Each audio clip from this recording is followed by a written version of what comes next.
गोंदिया नगर परिषदेच्या निवडणुकीत आज माजी आमदार राजेंद्र जैन यांनी आपला सहपरिवार मतदानाचा हक्क बजावला। सकाळी भाऊ काय सांगणार, आज आपण मतदान करण्यात आलेले आहे, काय सांगणार?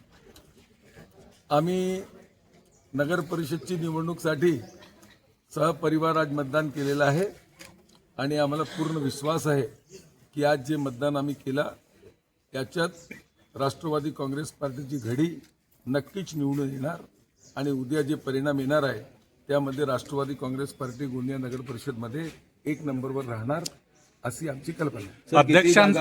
अपेक्षित आहे नगराध्यक्ष नक्की राष्ट्रवादी काँग्रेसचा निवडून येणार आहे गोंदियामध्ये आणि जे प्रभागामध्ये ज्या पद्धतीने वातावरण आहे आम्हाला असं वाटतं की नक्कीच राष्ट्रवादी काँग्रेस पार्टीची सर्वात जास्त सीट निवडून येणार। गोंदियाकरांनी जास्तीत जास्त मतदान केले पाहिजे याकरता आपण काय सांगा? नक्कीच मतदान आपला अधिकार आहे आणि गोंदियाकरांनी सर्वांनी आमची विनंती आहे की सर्वांनी मतदान करावे।